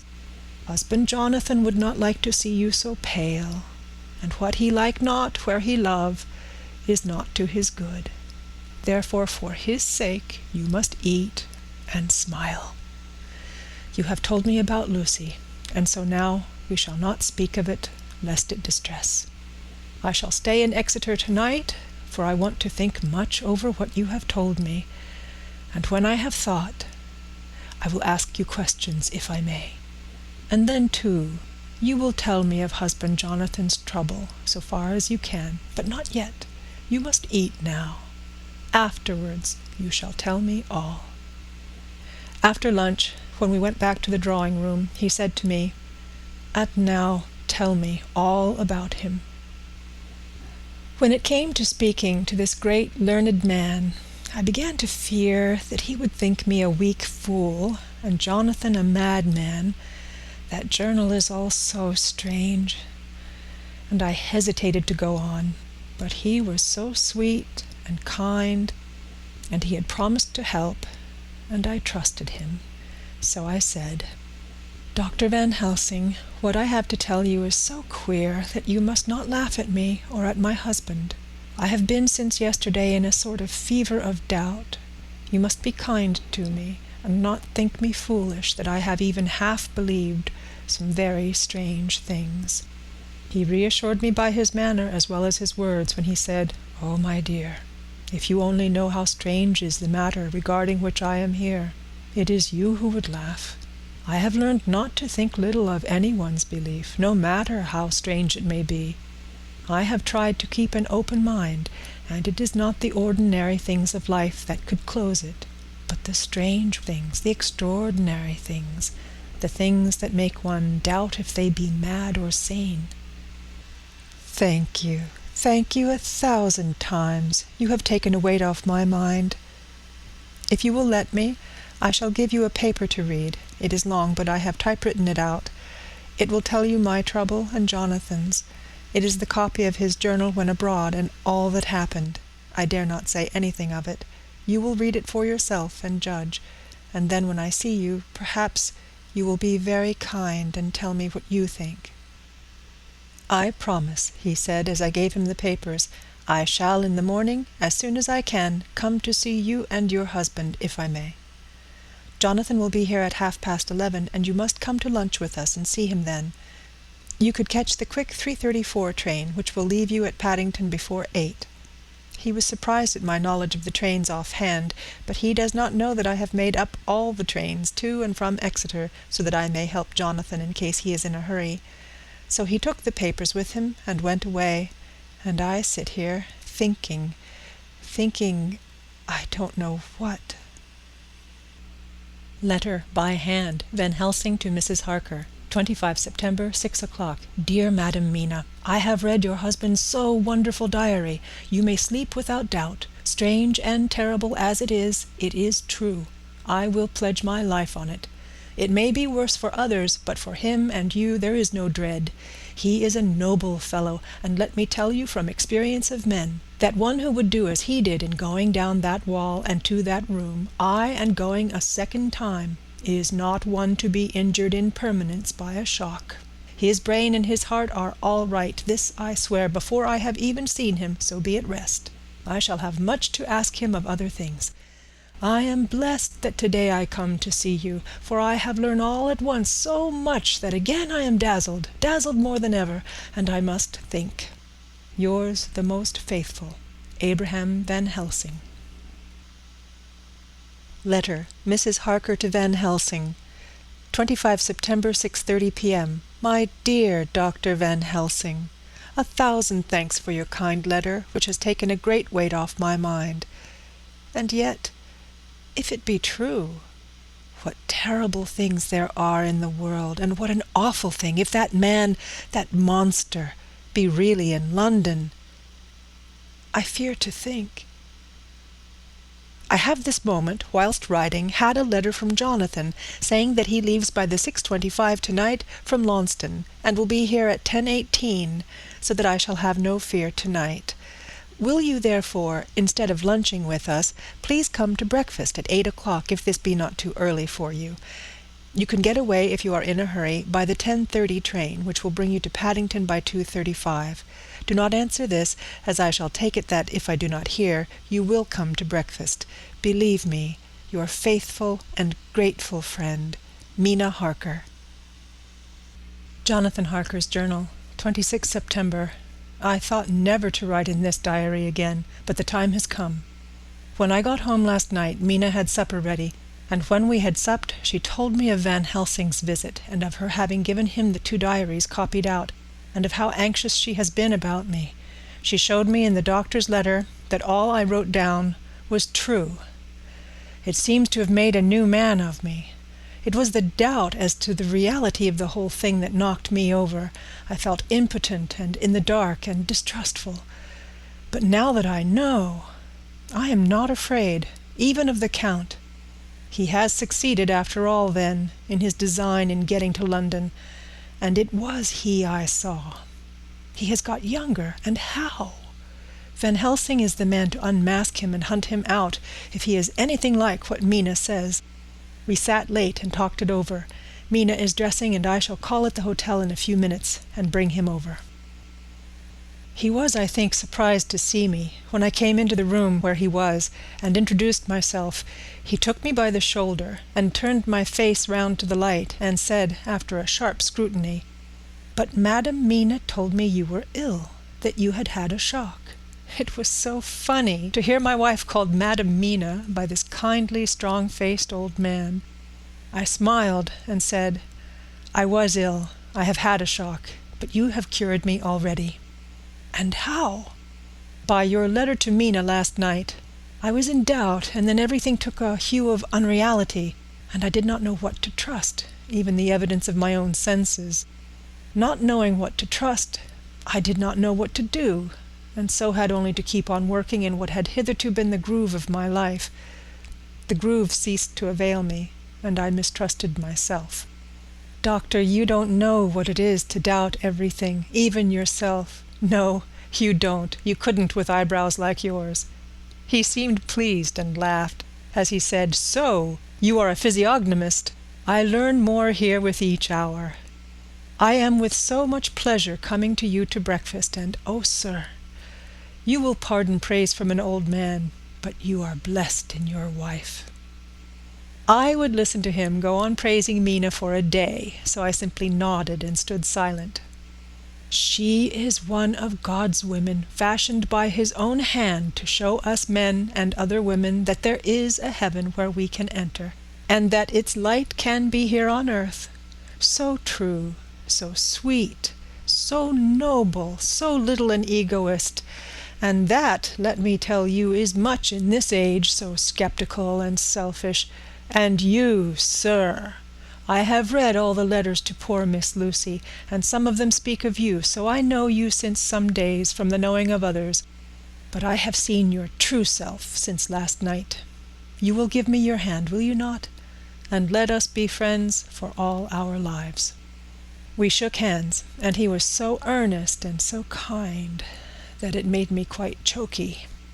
"And now," he said, "may I ask you for some more help? I have a great task to do, and at the beginning it is to know. You can help me here. Can you tell me what went before your going to Transylvania? Later on I may ask for more help, and of a different kind, but at first this will do." "Look here, sir," I said, "does what you have to do concern the Count?" "It does," he said solemnly. "Then I am with you heart and soul. As you go by the 10:30 train, you will not have time to read them, but I shall get the bundle of papers. You can take them with you and read them in the train." After breakfast I saw him to the station. When we were parting, he said, "Perhaps you will come to town if I send for you, and take Madam Mina too." "We shall both come, when you will," I said. I had got him the morning papers and the London papers of the previous night, and while we were talking at the carriage window, waiting for the train to start, he was turning them over. His eyes suddenly seemed to catch something in one of them, the Westminster Gazette, I knew by the colour, and he grew quite white. He read something intently, groaning to himself, mein Gott, so soon, so soon." I do not think he remembered me at the moment. Just then the whistle blew and the train moved off. This recalled him to himself, and he leaned out of the window and waved his hand, calling out, "Love to Madam Mina. I shall write so soon as ever I can." Dr. Seward's Diary, 26 September. Truly there is no such thing as finality. Not a week since I said fini, and yet here I am starting fresh again, or rather going on with the record. Until this afternoon I had no cause to think of what is done. Renfield had become, to all intents, as sane as he ever was. He was already well ahead with his fly business, and he had just started in the spider line also, so he had not been of any trouble to me.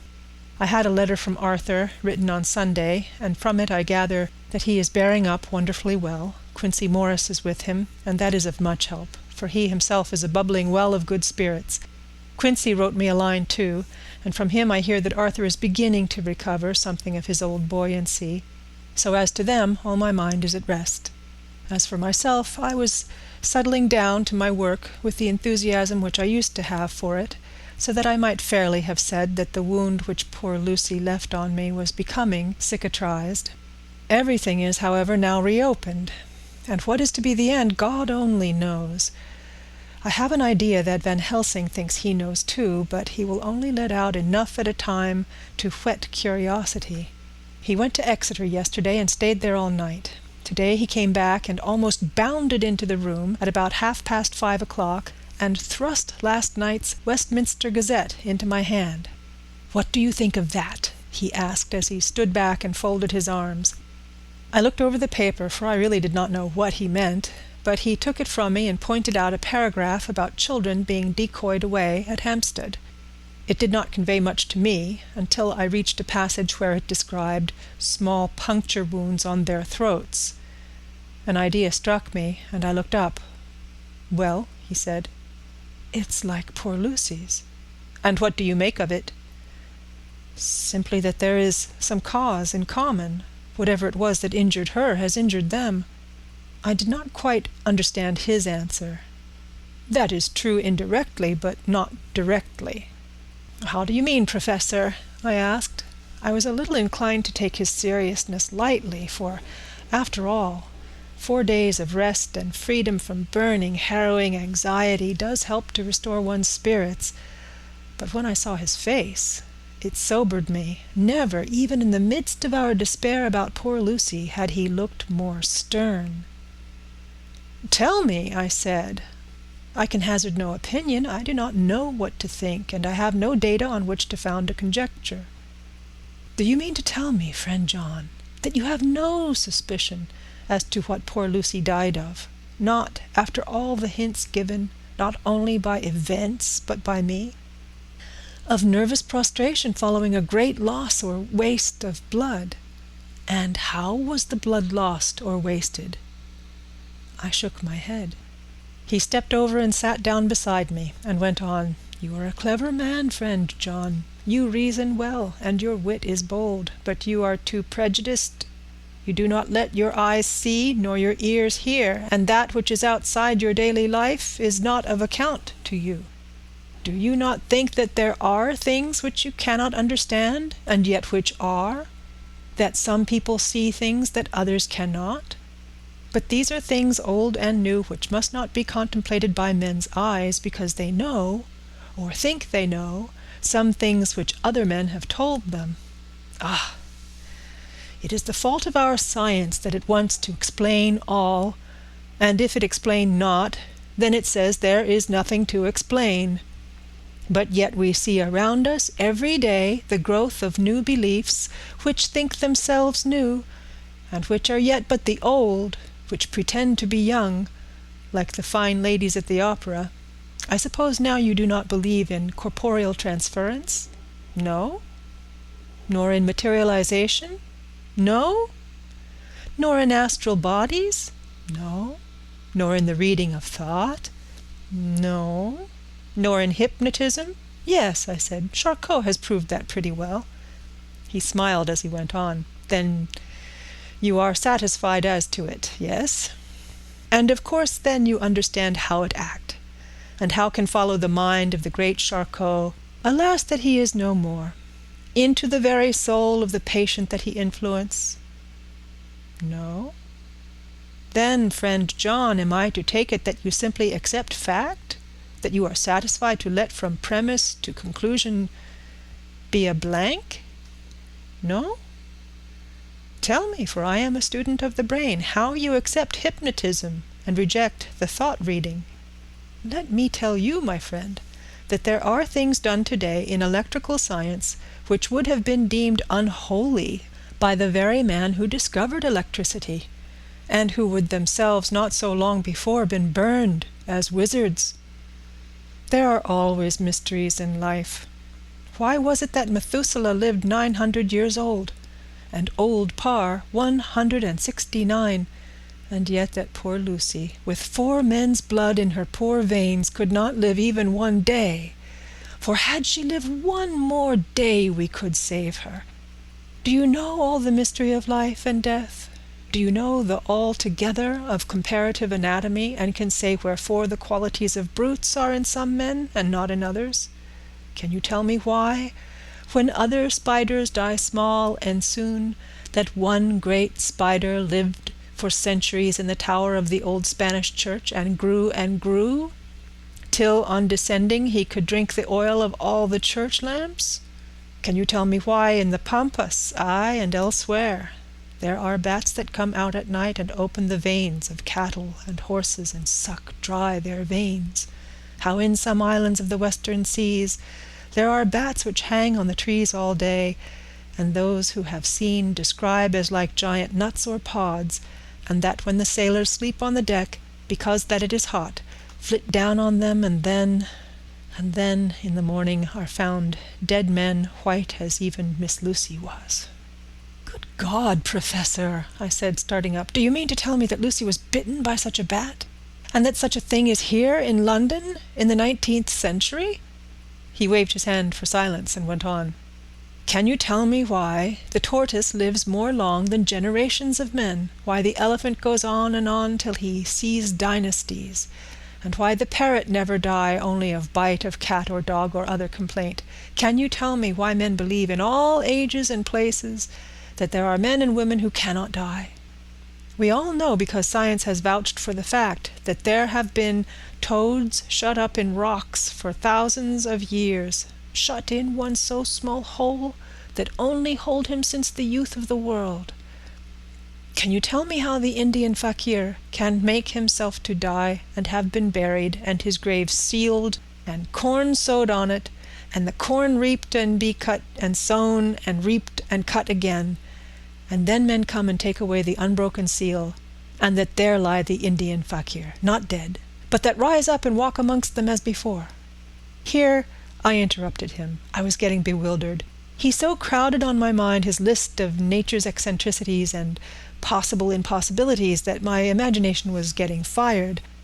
I had a dim idea that he was teaching me some lesson, as long ago he used to do in his study at Amsterdam. But he used to tell me the thing so that I could have the object of thought in mind all the time. But now I was without his help, yet I wanted to follow him, so I said, "Professor, let me be your pet student again. Tell me the thesis, so that I may apply your knowledge as you go on.